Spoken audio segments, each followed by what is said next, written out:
सभी प्यारे भाइयों और बहनों का स्वागत करता हूं केएस एजुकेशन पॉइंट के ऑनलाइन प्लेटफॉर्म पे।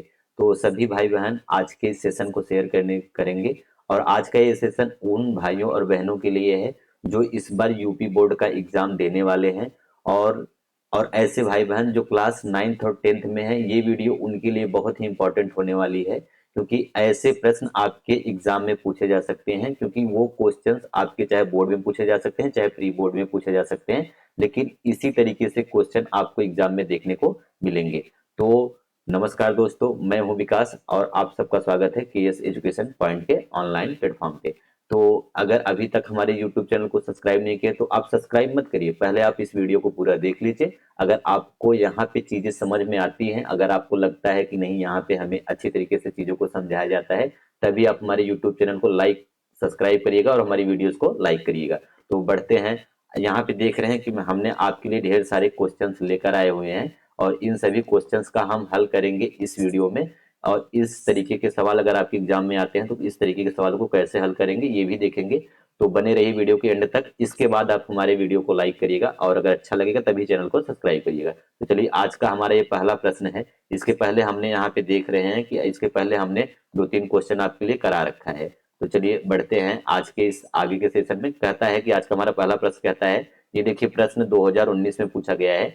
यदि एक घनाभ की लंबाई, चौड़ाई और ऊंचाई क्रमशः 5 सेंटीमीटर, 4 सेंटीमीटर और 3 सेंटीमीटर हो तो उसका आयतन बताइए। तो यहाँ पे हमें क्या बताना है, घनाभ का आयतन बताना है। जहां पे लंबाई दी है, लंबाई कितनी है 5 सेंटीमीटर, लंबाई कितनी है 5 सेंटीमीटर, चौड़ाई कितनी है 4 सेंटीमीटर, चौड़ाई कितनी है 4 सेंटीमीटर, और ऊंचाई कितनी है, ऊंचाई कितनी है, ऊंचाई कितनी है 3 सेंटीमीटर। तो ये हमारी ये तीनों बीमाएं दी गई हैं। तो हमें निकालना क्या है, घनाभ का आयतन, घनाभ का आयतन, घनाभ का आयतन। घनाभ का आयतन क्या होता है, घनाभ का आयतन होता है लंबाई गुणे चौड़ाई गुणे ऊंचाई। अब इसी में हमें मान रखना है, लंबाई कितनी है 5 सेंटीमीटर, चौड़ाई कितनी है, चौड़ाई कितनी है 4 सेंटीमीटर, ऊंचाई कितनी है 3 सेंटीमीटर। और यहाँ से 5 चौकी 20, या कितना होगा 60, 60। और तीनों के साथ क्या था सेंटीमीटर, तीनों के साथ क्या था सेंटीमीटर। तो यहाँ क्या आएगा सेंटीमीटर घाते 3, सेंटीमीटर घाते 3। तो आयतन कितना हुआ 60 सेंटीमीटर घाते 3। और इसी को क्या बोलते हैं घन सेमी, इसी को क्या बोलते हैं घन सेमी। तो चाहे घन सेमी बोले चाहे आपको सेंटीमीटर क्यूब बोले, दोनों बातें क्या है एक ही। तो इस सवाल का हमारे आंसर कौन होगा, ऑप्शन नंबर ए बिल्कुल सही होगा, ऑप्शन नंबर ए बिल्कुल सही होगा। अगर आपको इस तरीके से एग्जाम में क्वेश्चन आते हैं तो आप इस तरीके से लगाएंगे तो आपको वहां पे पूरा का पूरा नंबर मिलेगा। तो बढ़ते हैं नेक्स्ट क्वेश्चन पे, जो कि आज का हमारा अगला क्वेश्चन है। अगला क्वेश्चन हमारा क्या कहता है कि यदि एक समकोण, यदि एक समकोण, ये देखिए 2020 में पूछा गया क्वेश्चन है। यदि एक समकोण त्रिभुज, यदि एक समकोण त्रिभुज के आधार कितना है 6 सेंटीमीटर और ऊंचाई कितनी है 8 सेंटीमीटर, तो उसकी कर्ण, कर्ण मतलब हाइपोटेनियस की लंबाई आपसे पूछा गया है। तो सबसे पहले हम यहाँ पे क्या बना लेंगे, एक समकोण त्रिभुज बना लेंगे। सबसे पहले हम क्या बनाएंगे, एक समकोण त्रिभुज बना लेंगे। तो चलिए हम एक समकोण त्रिभुज यहाँ पे बना लेते हैं। तो ये हमारा ये बन गया है समकोण त्रिभुज। अब ये समकोण त्रिभुज बन गया है, तो हम इसको पहले, सबसे पहले हम इसका क्या करेंगे, जो भी चीजें हमें दी गई हैं वो हम कर लेंगे। यहाँ पे कह रहा है आधार, आधार कितना है, आधार कितना है 6 सेंटीमीटर, आधार कितना है 6 सेंटीमीटर। और ऊंचाई कितनी है 8 सेंटीमीटर, ऊंचाई कितनी है 8 सेंटीमीटर। तो और ये क्या है 90, समकोण मतलब 90, एक कोण कितना होता है 90। और 90 के सामने वाली भुजा को क्या कहते हैं कर्ण, 90 के सामने वाली भुजा को क्या कहते हैं कर्ण। और हमें इसी का मान निकालना है, इसी का मान निकालना है। तो इस तरीके के सवालों के लिए जब भी आपको समकोण त्रिभुज की एक भुजा को निकालने के लिए बोला जाए, उसमें दो भुजा आपको दिया गया हो, तो उसमें सबसे पहले हम क्या लगाते हैं पाइथागोरस प्रमेय। तो पाइथागोरस प्रमेय से हम निकालेंगे पाइथागोरस प्रमेय। पाइथागोरस प्रमेय क्या कहता है, पाइथागोरस प्रमेय कहता है कि कर्ण का स्क्वायर, क्या, कर्ण का स्क्वायर बराबर होता है किसके, लंब के स्क्वायर के, लंब के स्क्वायर के प्लस आधार के स्क्वायर के, प्लस आधार के स्क्वायर के बराबर होता है। यही हमारा पाइथागोरस प्रमेय है। तो यहाँ हमें कर्ण निकालना है, तो कर्ण को कर्ण रहने देते हैं। कर्ण का स्क्वायर बराबर लंब कितना है, लंब यहाँ पे 8 है तो 8 का स्क्वायर करेंगे, प्लस आधार कितना है 6 है तो 6 का स्क्वायर करेंगे। तो यहाँ पे क्या लिखेंगे, कर्ण का स्क्वायर, कर्ण का स्क्वायर बराबर 8 का स्क्वायर कितना होगा 64 प्लस 6 का स्क्वायर कितना होगा 36। तो यहाँ से हम देखेंगे कि कर्ण का स्क्वायर क्या आया, कर्ण का स्क्वायर हमारा कितना आया 36 और 64 को जोड़ेंगे तो कितना आएगा 100।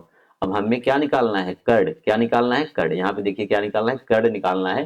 तो कर्ण निकालने के लिए यहाँ तो क्या आ रहा है कर्ण स्क्वायर है तो हम क्या लेंगे दोनों पक्षों का क्या लेंगे वर्गमूल, दोनों पक्षों का क्या लेंगे वर्गमूल। तो दोनों तरफ वर्गमूल लेंगे तो यहाँ से कर्ण क्या आएगा बाहर कर्ण, तो यहाँ से कर्ण आ गया, कर्ण बराबर क्या आएगा और 100 का वर्गमूल लेंगे तो कितना आएगा 10। और ये दोनों कैसे थे, आधार भी क्या था सेंटीमीटर में था, ऊंचाई भी किस में थी सेंटीमीटर में थी, इसलिए हमारा जो कर्ण भी होगा वो किस में होगा सेंटीमीटर में। तो कर्ण की जो लंबाई आएगी वो कितनी आएगी 10 सेंटीमीटर, कर्ण की जो लंबाई आएगी कितनी आएगी 10 सेंटीमीटर। तो कौन सा ऑप्शन होगा, ऑप्शन नंबर ए बिल्कुल सही है। तो आप अगर इस तरीके का सवाल आता है तो आप एग्जैक्ट ऐसे ही लगाएंगे और आपको वहां पूरा का पूरा नंबर मिलेगा। बढ़ते हैं अगले क्वेश्चन पे, देखते हैं वो किस तरीके का क्वेश्चन पूछा गया है और किस सन में पूछा गया है। देखिए 2021 का क्वेश्चन पूछा गया है, 2021 में पूछा गया था क्वेश्चन, यदि एक वृत्त की परिधि 44 सेंटीमीटर है तो उसकी त्रिज्या क्या होगी। तो कोई बात नहीं हम निकालेंगे। तो यहाँ हमें क्या दिया है वृत्त, वृत्त की क्या दिया गया है परिधि, वृत्त की परिधि, वृत्त की परिधि बराबर क्या होता है 2 पाई आर, 2 पाई आर। और इसी वृत्त परिधि का मान दिया है कितना 2 पाई आर बराबर क्या हो जाएगा 44 सेंटीमीटर, 44 सेंटीमीटर। अब यहाँ से 2 पाई का मान कितना होता है 22/7 और गुणे आर, आर क्या है त्रिज्या और इसी को तो निकालना है, पूछा नहीं त्रिज्या क्या होगी, तो त्रिज्या है मतलब आर को निकालना है तो 44। अब यहाँ से हम करेंगे आर बराबर अगर लिखेंगे तो 44 और ये देखिए यहाँ पे 7 क्या है, 7 क्या है भाग, उधर जाएगा तो क्या होगा गुणा, और जो यहाँ पे गुणा है यहाँ पे क्या आएगा भाग, तो 2 गुणे 22, 2 गुणे 22 मतलब 44 और 44 से कट गया तो यहाँ से आर बराबर कितना आया 7 और ये आपका सेंटीमीटर है तो यहाँ भी क्या आएगा सेंटीमीटर। तो आर का मान कितना आएगा 7 सेंटीमीटर और आर को ही क्या कहते हैं, आर को ही क्या कहते हैं त्रिज्या, आर को ही क्या कहते हैं त्रिज्या। तो यहाँ से आपसे त्रिज्या ही पूछा गया था, त्रिज्या कितनी होगी 7 सेंटीमीटर। कौन सा ऑप्शन है, ऑप्शन नंबर ए बिल्कुल सही है। तो आगे बढ़ते हैं, देखते हैं अगला क्वेश्चन हमारा कहाँ से पूछा गया है। नेक्स्ट आते हैं, अगला क्वेश्चन पूछा गया है प्रश्नावली 1 से, जो वास्तविक संख्याएं से है वहां से पूछा गया है। 2022 में पूछा गया था ये सवाल कि यदि एक संख्या 5 और 7 से विभाज्य है, यदि एक संख्या 5 और 7 से विभाज्य है तो वह संख्या किससे विभाज्य होगी। तो यहाँ पूछा गया कि कोई संख्या है 5 और 7 से विभाज्य है तो वह संख्या और किससे विभाजित हो सकती है।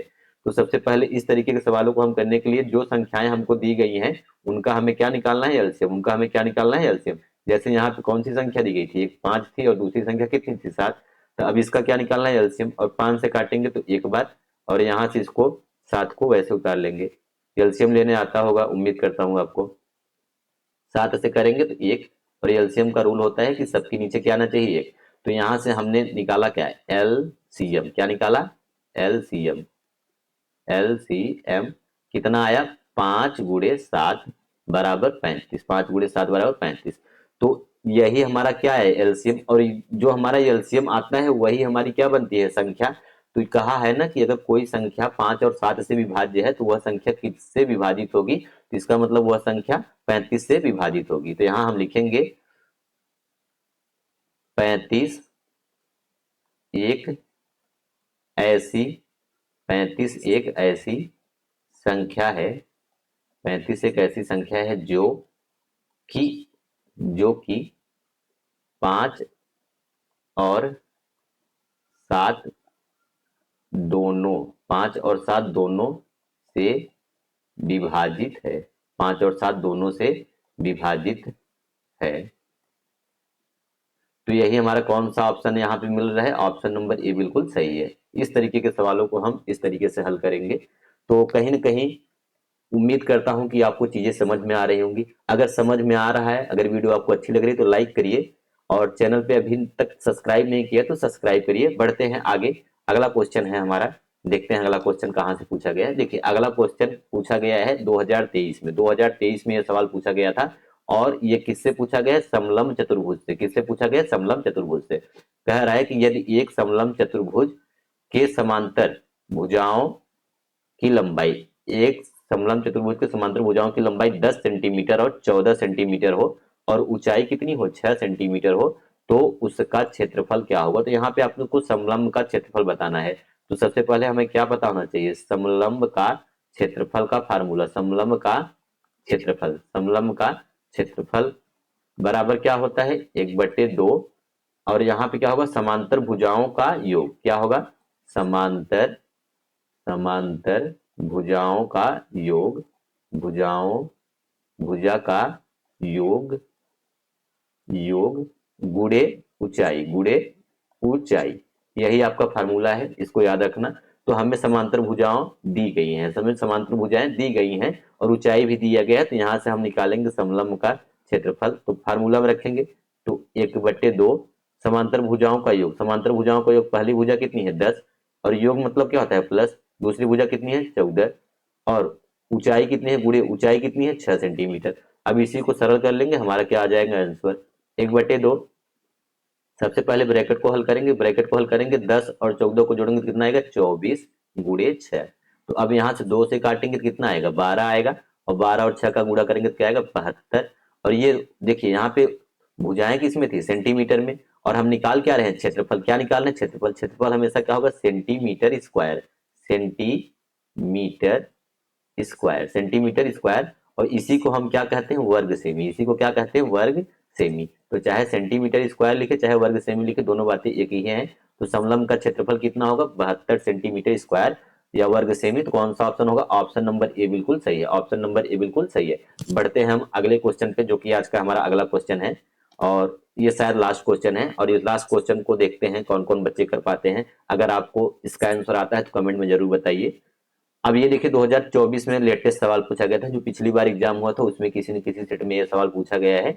देखिए कह रहा है कि यदि एक घन का पृष्ठीय क्षेत्रफल, यदि एक घन का एक पृष्ठीय क्षेत्रफल कितना है 150 वर्ग सेंटीमीटर है, तो उसकी एक भुजा की लंबाई क्या होगी। ठीक है, तो यहाँ क्या दिया है, घन का पृष्ठीय क्षेत्रफल, घन का पृष्ठीय क्षेत्रफल आपको दिया है। घन का पृष्ठीय क्षेत्रफल कितना है 150 वर्ग सेंटीमीटर। अब हमें पता होना चाहिए, हमसे पूछा है कि घन की एक भुजा की लंबाई, और घन का पृष्ठीय क्षेत्रफल का फार्मूला क्या होता है, 6 गुणे भुजा घाते 2। यही होता है घन का पृष्ठीय क्षेत्रफल का सूत्र, और ये किसके बराबर है 150 के। तो यहाँ क्या लिखेंगे, भुजा के घाते 2 बराबर क्या होगा 150 बटे, यहाँ पे ये गुणा था, इधर आएगा क्या होगा भाग। तो 6 से काटेंगे तो यहाँ पे कितना आएगा, भुजा की घाते 2 बराबर 6 से काटेंगे तो कितना आएगा 25। अब यहाँ देखिए हमें क्या निकालना है, एक भुजा की लंबाई निकालना है। लेकिन यहाँ पे आप क्या आ रहा है, भुजा घाते 2, इसका मतलब हमें क्या लेना पड़ेगा, वर्गमूल। तो हम क्या लेंगे, दोनों पक्षों का वर्गमूल। तो हम दोनों पक्षों का क्या ले लेंगे, वर्गमूल। अब दोनों पक्षों का वर्गमूल ले रहे हैं, तो क्या होगा, यहाँ से भुजा क्या आएगी बाहर, भुजा आ गया बाहर, और यहाँ से 25 का वर्गमूल कितना होता है 5। और देखिए यहाँ पे सारे क्षेत्रफल किसमें था, वर्ग सेंटीमीटर में, वर्ग सेंटीमीटर में। तो भुजा किसमें होगी, सेंटीमीटर में, तो भुजा कितना आया 5 सेंटीमीटर। तो कौन सा ऑप्शन होगा, ऑप्शन नंबर ए बिल्कुल सही है। तो ये था हमारा लास्ट क्वेश्चन। तो आज की इस वीडियो में बस इतना ही। आपको वीडियो कैसा लगा, आपको चीजें समझ में आई हो तो प्लीज वीडियो को लाइक करिए। अगर अभी तक हमारे YouTube चैनल को सब्सक्राइब नहीं किया, अगर वीडियो समझ में आया तो प्लीज वीडियो को लाइक करिएगा, शेयर करिएगा, और हमारे YouTube चैनल को सब्सक्राइब करिएगा। मिलते हैं अगले वीडियो में, तब तक के लिए जय हिंद।